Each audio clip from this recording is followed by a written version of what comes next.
se retrouve ce matin au jardin collectif de Serge Bouchard à Sainte-Irénée. On vient assister à un projet du DSI de Charlevoix, Glaner pour sa santé, qui vise à récolter et distribuer des légumes frais à travers les banques alimentaires de la région. C'est Annie Champoux, une citoyenne engagée et coordonnatrice du projet, qui nous a invités ce matin à venir assister à l'activité de glanage en compagnie des jeunes de la maison Groupe Action Jeunesse.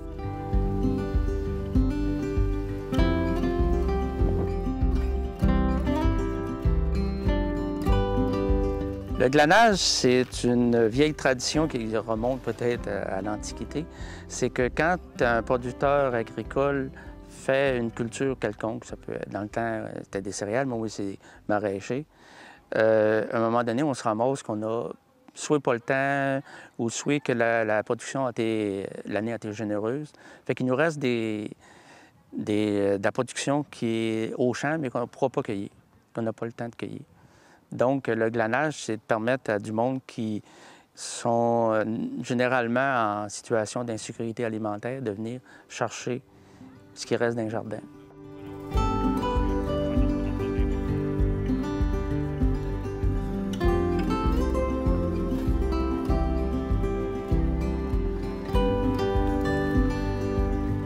Le glanage, c'est un concept là, justement de générosité, de solidarité des producteurs de la région.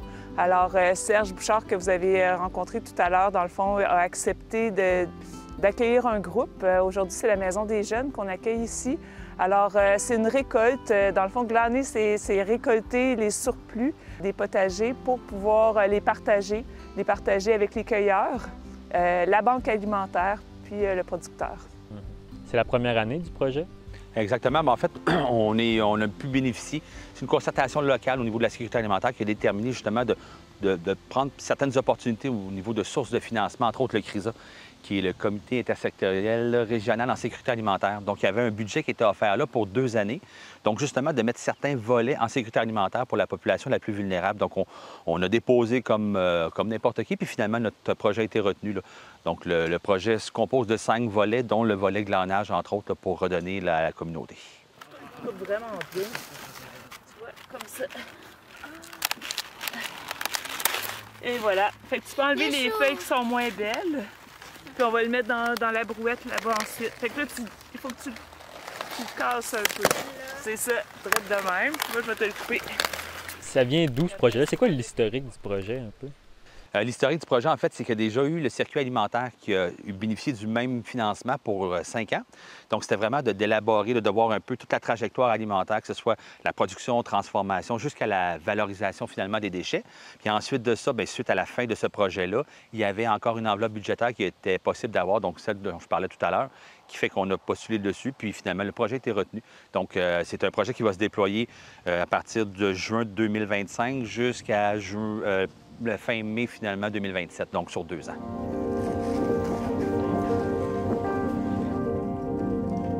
L'agriculture, si on réfléchit bien, c'est quand même une activité pour nourrir le monde. Je pense qu'on a quand même une responsabilité sociale de nourrir tout le monde. Puis si on est capable d'aider sans que ça soit un fardeau financier, quand ça soit un fardeau de... Parce que c'est eux autres qui organisent, là. C'est pas moi qui appelle tout le monde pour venir, là. Si c'est facile à faire, puis que ça peut aider, puis que soit je suis gagnant ou soit que je suis pas perdant, moi, je trouve que c'est correct, là. Ça fait partie de mes valeurs.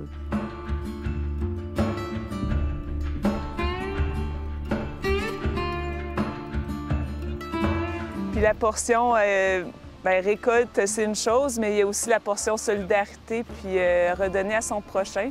Alors, vous allez voir la banque alimentaire arriver avec son camion. Alors, on veut faire vivre l'expérience aussi que cette récolte-là qu'on a faite aujourd'hui ensemble, bien, elle s'en va aussi à la banque alimentaire pour des personnes qui ont peu d'accès à des légumes frais, là.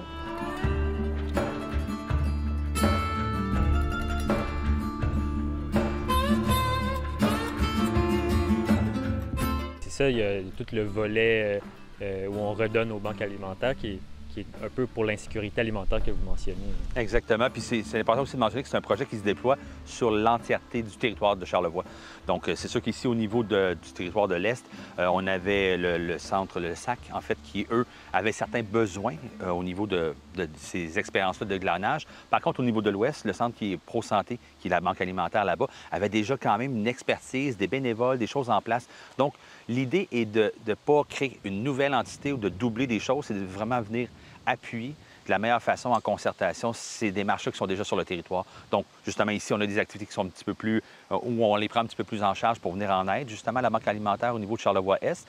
Mais dans l'Ouest, ils ont d'autres défis. Donc, à ce moment-là, tout simplement, au niveau de la visibilité, ce qu'on fait aujourd'hui, d'en parler aussi, des fois, s'il y a des producteurs là-bas qui ne sont pas nécessairement conscientisés encore, bien, ils peuvent tout simplement faire appel à Pro-Santé. C'est facile de trouver le numéro, parler avec Annie Bouchard là-bas, puis ça va lui faire plaisir de pouvoir planifier des bénévoles pour aller recueillir des denrées là, qui sont encore disponibles dans les champs. Là.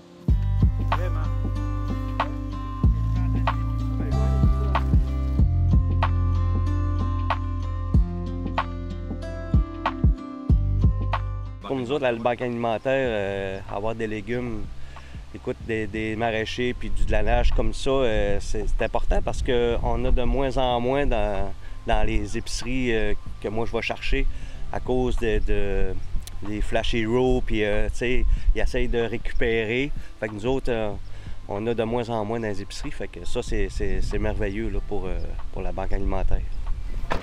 Puis il reste quand même une augmentation aussi de la demande. C'est à court, moyen terme, c'est sûr que des gens vulnérables qui vont avoir ces besoins-là au niveau de la sécurité alimentaire, de denrées fraîches. D'autant plus que là, justement, on veut déployer ce projet-là. Cette année, oui, c'est une incursion, un projet pilote, mais on veut le déployer vraiment à la grandeur de la région là, pour que ça se devienne quelque chose qui soit instinctif et automatique aussi avec tous les producteurs. Là. Puis les producteurs, d'autant plus que dans une année de production, sont souvent bien occupés. Fait que du glanage comme ça se perdrait au champ. Fait que quitte à le perdre, nous autres, on le revalorise avec la gang là, des banques alimentaires.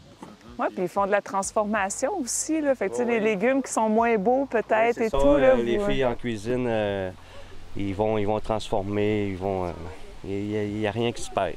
Il n'y a rien qui se perd. Tu me parlais de la quantité. C'est des grosses récoltes qu'on fait avec le glanage? La première activité qu'on a fait, on a récolté 158 kilos. Puis on avait à peu près les mêmes produits, hein. Je pense des choux, des navets, des betteraves, des carottes.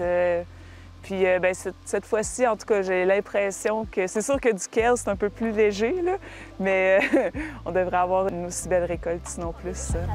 Oui, c'est ça. Il y en a d'autres aussi, Alice. L'idée aussi d'accueillir des jeunes, ce qui est fabuleux, c'est de leur faire découvrir, de se mettre les mains dans la terre, puis de rencontrer un producteur, puis il y a tout le contact avec la nature, mais avec les aliments aussi. Alors, les jeunes d'aujourd'hui apprennent, il y en a plusieurs qui n'avaient pas vu c'était quoi du kale, fait qu'ils découvrent ça, puis aussi toutes sortes de techniques là, qu'on peut leur démontrer. Ça fait un beau moment en plein air aussi. Exactement. Bien, surtout un matin, c'est pas toujours comme ça. Là. Il y aura certainement des portions de brume, de pluie, un peu plus froid. Mais c'est sûr que ce matin, on a une température qui est idéale pour ça. Puis c'est vraiment de remettre ces gens-là. Là, oui, on a des jeunes, mais ça peut être n'importe quelle clientèle qui vient de faire un tour, puis de remettre les mains à la table, de leur montrer concrètement c'est quoi la production. Donc, pour qu'ils puissent faire le lien aussi, c'est facile d'aller à l'épicerie et de dire je vais choisir tel truc, mais où est-ce que ça pousse, comment le producteur, comment d'amour est mis tout ça durant la saison estivale, c'est quand même impressionnant à voir aller parce que, oui, là, on est à la fin de la récolte, mais il reste que tout ça a été prévu depuis le printemps dernier, fait que là, on ramasse vraiment les derniers fruits de la saison, là. J'espère que de continuer encore, puis j'espère qu'une expérience demain va être multipliée. Je pense Mais c'est sûr que pour multiplier un peu cette activité-là, il va falloir multiplier l'agriculture. Oui, ça va ensemble. Ben oui, s'il n'y a pas de maraîcher, il n'y aura pas de glanage.